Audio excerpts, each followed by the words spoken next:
Salut à tous et bienvenue sur cette 15e vidéo de votre série Programmation C. Donc dans cette vidéo en fait j'ai décidé de vous montrer deux mots-clés qui sont utilisés euh, pour contrôler en fait les boucles. Le premier mot-clé c'est le mot-clé break. Bien sûr ce mot-clé on l'a déjà utilisé dans Switch, ça permet de sortir de Switch. Donc pour les boucles c'est la même chose, il permet de sortir immédiatement d'une boucle. Voilà. Et ensuite le deuxième mot-clé en fait c'est le mot-clé continue. Alors ça c'est un nouveau mot-clé. Il permet en fait à un certain moment, lorsqu'on veut, c'est-à-dire retourner ou bien faire demi-tour dans une boucle, c'est-à-dire ne pas continuer à exécuter les autres instructions qui viennent après ce mot-clé. Donc on utilise ce mot-clé pour, si vous voulez, interrompre la boucle et faire demi-tour pour revenir à la tête de la boucle. Voilà. Donc je vais vous montrer un exemple. Par exemple, je mets ici un entier int numéro. Donc je vais vous montrer break et après je vais vous montrer un exemple avec continue. Okay, je mets ici par exemple while.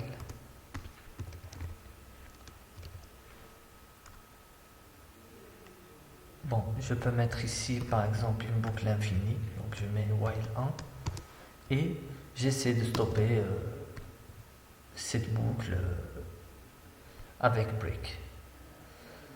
Donc ici c'est sans utiliser de valeur booléenne, c'est avec break que nous allons sortir immédiatement de la boucle. Donc je mets par exemple if i égale à 3, ou bien bon je vais mettre ici voilà, égal à 3, break else, et je mets ici i++. Voilà. Donc en fait ici j'ai pas mis d'accolade, c'est-à-dire normalement je dois mettre comme ça, je dois mettre ainsi, c'est-à-dire les instructions qui sont relatives à cette comparaison-là doivent être encapsulées entre les accolades, mais lorsqu'on a une seule instruction, on peut se passer des deux accolades. Bien sûr, c'est la seule instruction qui est, c'est-à-dire qui est concernée par cette comparaison, bien sûr. La même chose pour else en fait. Normalement, le i++, je dois l'encapsuler avec, c'est-à-dire dans des accolades, mais puisque il n'y a qu'une seule instruction, je peux ne pas mettre d'accolade et mon programme va, c'est-à-dire comprendre que cette instruction est relative à elle. C'est-à-dire, et les autres instructions, bien sûr, ils ne sont pas concernées, ils vont être exécutés sans comparaison, sans voir si le i égale à 3 ou else, etc. Donc ils ne sont pas concernés par la comparaison. Voilà, donc ici, si le i atteint 3, je mets un break pour sortir, else, c'est-à-dire sinon, je continue à incrémenter le i. Voilà. Donc, et je mets ici, si vous voulez, bon, lorsqu'on sort de la boucle, je vais écrire printf sortie de boucle et je mets le i, si vous voulez, la valeur de i par laquelle est sortie cette boucle là pour voir si vraiment le i a atteint 3 ou pas. Bien sûr, il va atteindre le 3. Donc ici le i est égal à 1. Première fois, il ne va pas trouver le i égal à 0. Qu'est-ce qu'il va il va exécuter le i++, puisque cette comparaison est fausse. Ensuite, il va retourner pour le 1, pour le 2, et à un certain moment, le i va atteindre 3 et il va exécuter break pour sortir directement. Voilà, vous voyez, sortie de boucle avec i égale 3. Donc ici, même si j'ai mis le 1, c'est-à-dire normalement c'est une boucle infinie, mais je peux quand même contrôler cette boucle ou bien sortir immédiatement de la boucle avec break. Donc break, elle casse la boucle infinie. Donc, bien sûr, on peut sortir de la boucle en utilisant une variable booléenne, c'est-à-dire à un certain moment, premièrement, elle est différente de 0 et à un certain moment, je la rends 0.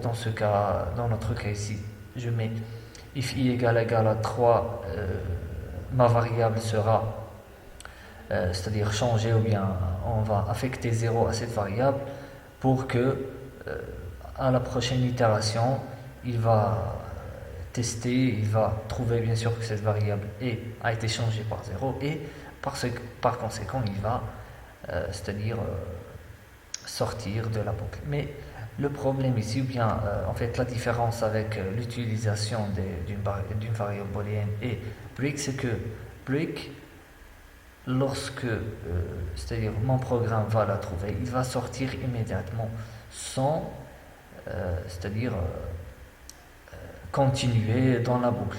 Mais pour une variable, c'est-à-dire pour utiliser une variable booléenne, ici il va changer la variable, mais il va continuer à exécuter les instructions et c'est-à-dire c'est qu'à la prochaine ou bien l'itération suivante qui va se rendre compte que voilà, j'ai changé à un certain moment la variable booléenne et je dois sortir. Donc break, elle sort immédiatement. Voilà, donc voilà, j'ai déjà exécuté. Donc vous voyez, il n'y a pas de boucle infinie. Voilà, donc et voilà, ça c'est un exemple pour break. Voilà, donc maintenant nous allons voir un exemple avec continue. Donc bon, je vais supprimer tout ça. Donc supposons un programme, un simple programme qui permet de donner la main à l'utilisateur pour saisir des nombres positifs et tant qu'il, c'est-à-dire il continue c'est-à-dire à donner des nombres positifs en continu dans la boucle. Si à un moment donné il donne un nombre négatif, on doit sortir de la boucle immédiatement. Donc essayons de voir ce problème-là. Donc je mets le mot ou bien le nombre à saisir, donc je donne un n et ensuite j'entre dans la boucle de while. Je vais utiliser de while parce que elle permet c'est-à-dire d'entrer dans la boucle au moins une seule fois. Et ici je mets par exemple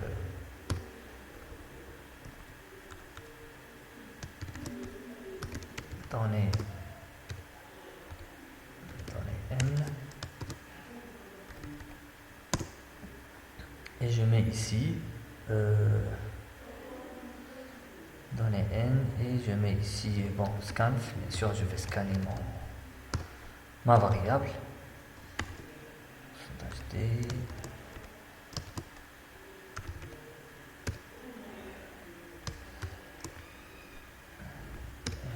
voilà.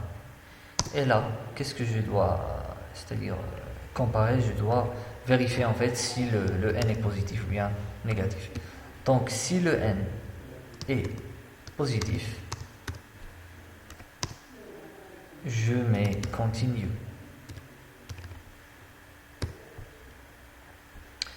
Continue, qu'est-ce qu'elle va faire? Elle va ignorer toutes les instructions qui viennent après, mais c'est-à-dire, elle aura ce point commun avec break, c'est que toutes les instructions qui viennent après ne seront pas prises en compte.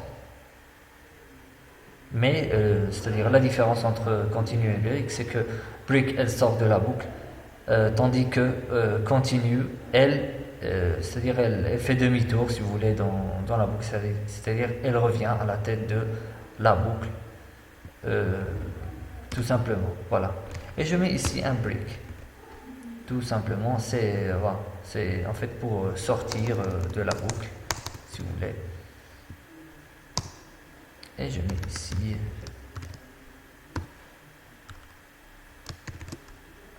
sortie de boucle. avec n égale, et ça sera bien sûr quelque chose de négatif qui nous a permis de sortir. Donc, je mets ici un pourcentage d et ici un n. Voilà. En fait, j'ai oublié de mettre un while. Ici un while 1. C'est la même chose. Donc c'est une boucle infinie si vous voulez. S'il n'y avait pas bien sûr ce mot-clé là, break, qui permet de sortir. Continue, elle ne sort. C'est-à-dire elle ne permet pas de sortir de la boucle, mais juste de faire demi-tour, si vous voulez.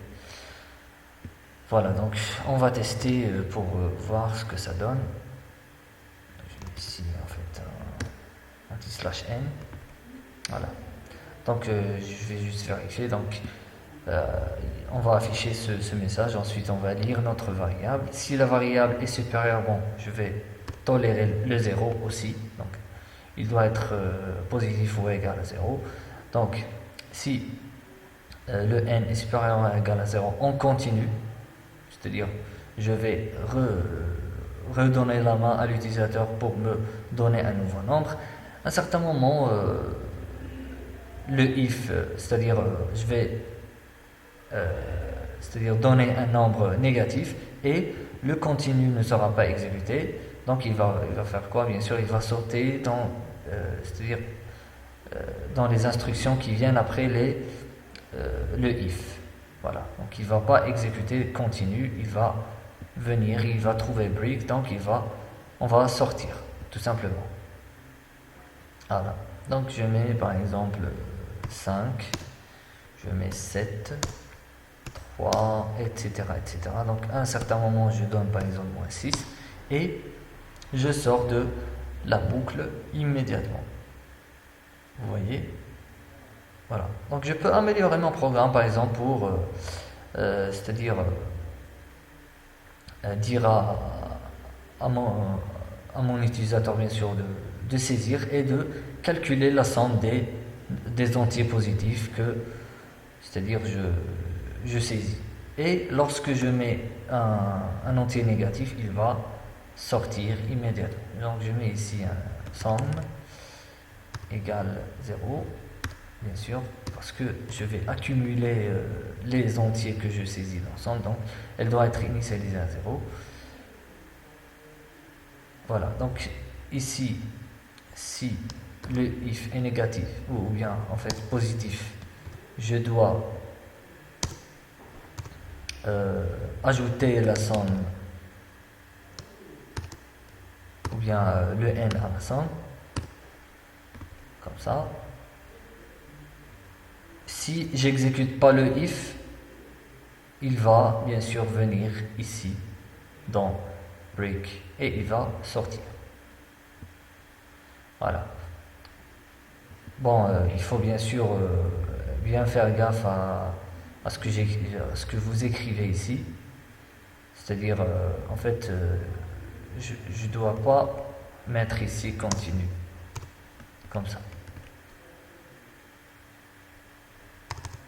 Pourquoi? Parce que je donne un entier positif, il va entrer dans cette section-là, mais il va avoir bien sûr continu, donc il ne va jamais atteindre cette instruction-là. Et à un certain moment, donc le n va être... bon, ici j'affiche en fait la somme au lieu de n. La somme va être 0 parce que je n'ai jamais atteint cette instruction-là. Parce que le continu en fait ne nous permet pas d'exécuter les autres instructions qui viennent après. Donc ça sera vraiment inutile. Donc je peux faire bien sûr bon. Là je mets somme. Je fais un test avec ce que j'ai écrit ici. Donc je mets par exemple 2, 4, 7, etc. À un certain moment je mets par exemple 1, moins 5 et vous voyez, la somme reste toujours 0. Pourquoi? Parce que lorsque j'ai entré des entiers positifs, il n'a jamais atteint cette instruction-là. Donc il faut bien sûr mettre les instructions dans l'ordre. Donc ici normalement, je dois faire comme ça. Donc if, c'est-à-dire somme euh, if le n est positif, j'accumule mon n dans somme et ensuite je mets continue pour revenir immédiatement et afficher ce message c'est-à-dire donner à l'utilisateur de saisir un autre message. Voilà. Donc ici, lorsque je mets maintenant 5, 8, 7 par exemple, et à un certain moment je mets -1, qu'est-ce qui va se passer? Vous voyez, donc 5, si on fait un petit calcul ici, donc 8 plus 5 ça fait 13, plus 7 ça fait 20. Vous voyez, c'est c'est-à-dire le résultat exact. Voilà, donc c'était juste une vidéo qui illustre, si vous voulez, le rôle de ces deux mots-clés. Ils sont bien sûr très utilisés dans les boucles. Voilà, donc j'espère que vous avez retenu quelque chose avec cette vidéo. Et bien sûr, nous aurons des occasions pour bien maîtriser ces mots-clés. Voilà, donc je vous remercie et à la prochaine vidéo.